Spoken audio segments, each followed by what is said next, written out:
আগামী দিনের রাজশাহী মহানগর স্বেচ্ছাসেবক দলের কার্যক্রম ও পরিকল্পনা নিয়ে AM24 নিউজ টিভির সামনে কথা বলেছেন রাজশাহী মহানগর স্বেচ্ছাসেবক দলের যুগ্ম আহ্বায়ক অভি।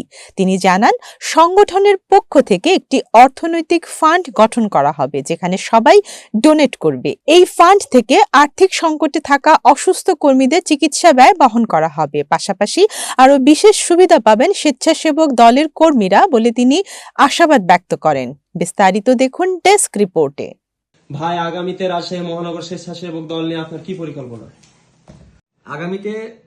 আগামী রাজশাহী মহানগর স্বেচ্ছাসেবক দল নিয়ে আমার পরিকল্পনা হচ্ছে, আগামীতে স্বেচ্ছাসেবক দলের একটা আমি অর্থনৈতিক ফান্ডিং করতে চাই, যেটার মাধ্যমে যে ফান্ডে আমাদের যারা অর্থশালী আছে বিএনপির নেতাকর্মীরা, তারা ওই ফান্ডে ডোনেশন করবে।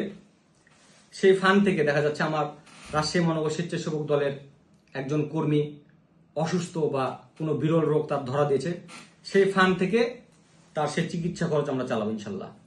তারপরে আমাদের কোনো স্বেচ্ছাসেবক দলের কর্মী যদি মারা যায়, অর্থাৎ তার ফ্যামিলিতে যদি কোনো নাবালক বাচ্চা থাকে, যতদিন সে নিজের পায়ে না দাঁড়াবে ততদিন সে বাচ্চাটার আমরা দায়িত্ব নেব। সে ফান্ড থেকে তার পিছনে খরচ করব, অর্থাৎ চিকিৎসা খরচ, পড়াশোনার খরচ থেকে শুরু করে যা খরচ করা লাগে বাচ্চাটাকে মানুষ করতে, সেই ফান্ড থেকে তাকে দায়িত্ব নেওয়া হবে সেই বাচ্চাগুলোর। তারপর দেখবেন যে অনেক কর্মী প্যারালাইসিস হয়ে যায় বা ক্যান্সার থেকে শুরু করে বিরল রোগ হয়। একটা নিম্ন যে বাচ্চাগুলো আছে, মানে আমাদের কর্মীগুলো আছে, সেই কর্মীরা কি করে, কোনো অসুখ হলে বড় ধরনের, তাই সে চালাতে পারে না, অর্থ সংকট পড়ে। আমরা সেই ফান্ড থেকে সেই কর্মীর পিছনে আমরা চিকিৎসা খরচ করবো ইনশাল্লাহ।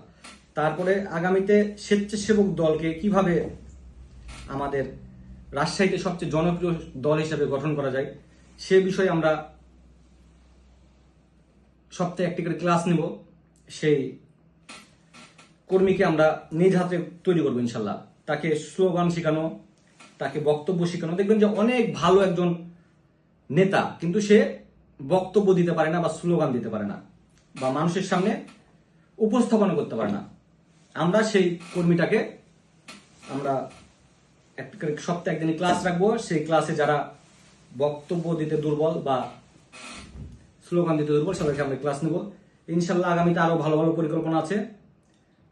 যদি আগামীতে আমরা স্বেচ্ছাসেবক দলের ভালো দায়িত্ব পাই, তাহলে ইনশাল্লাহ স্বেচ্ছাসেবক দলকে একটি ইউনিক এবং সবচেয়ে মর্যাদাবান দল হিসেবে রাজশাহী মহানগর আমি প্রতিষ্ঠা করবো ইনশাল্লাহ।